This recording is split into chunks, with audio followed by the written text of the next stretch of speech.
So first is open your Capcut and choose your photos that you would like. So I'm gonna be picking some good photos na pang vlog and talagang makagawa tayo ng good quality persona. So okay, this one is a good example. So pinutin nyo na siya and i-add nyo na siya. Okay, after that is pinutin nyo yung video, pinutin nyo yung adjust, and pinutin nyo yung sharpen. Max it out to 100. So, ayan. Or kung gusto nyo guys, ang gagawin nyo is punta kayo sa my filters and check nyo lang. Pinutin nyo ulit yung adjust and sharpen. And then, i-adjust nyo lang, i-pull nyo lang yung sharpen, and ayan na guys. Maganda na yung quality ng inyong video. So, kung gusto nyo ng mas maayos, lagyan nyo siya ng filter. Na yung filter niya is pupunta kayo sa nature, and then pipindutin nyo yung clear para mas gumanda yung video quality. So, yeah. Until the next tutorial. So first, i-ready na natin yung ating video. Okay, pinitin natin and pahabain natin siya. And then pindutin yung video. Okay, and then pipindutin nyo na naman is yung ating animation and combo. And yung name ng ating animation is wave and slide. So, yan. And then next is i-check nyo na siya.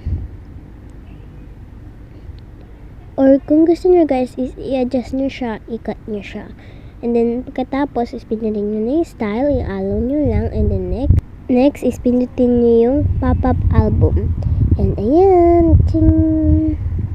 Okay, so meron pa tayong isang example. So yes!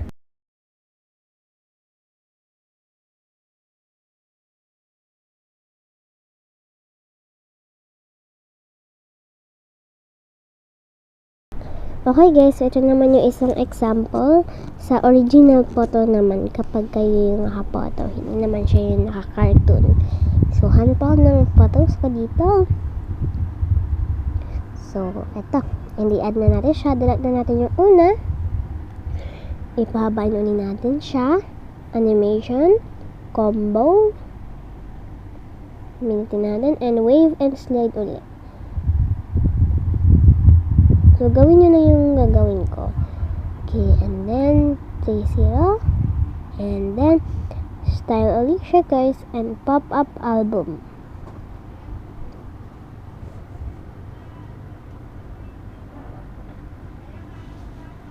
And then, pagkatapos nyan is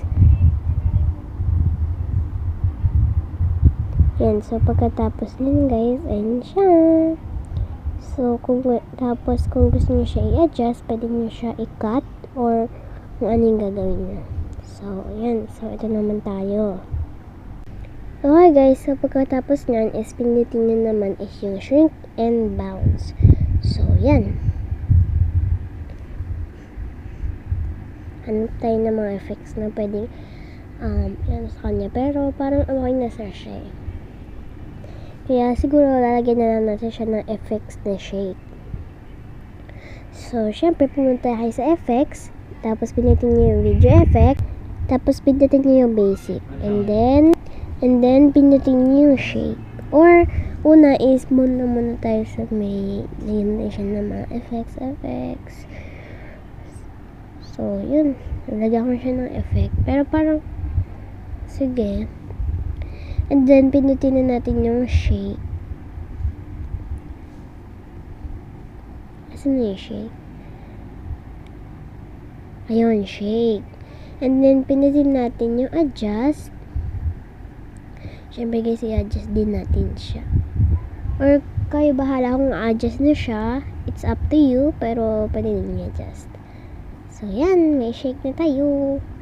And then, next is maglalagay ulit tayo. Video effect ulit. Pero this time naman is i-adjust na talaga natin siya. So, ang ilalagay natin dyan is, pagkatapos yan is video effect. Pindutin niyo yung motion blur, adjust niyo siya sa 45.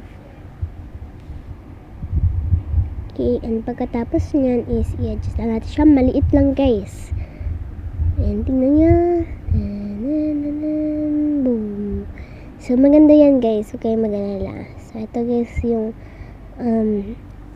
ito yung kanyang picture, video, na maganda talaga siya. Yung proof, ganun. So, ito, pakita ko na.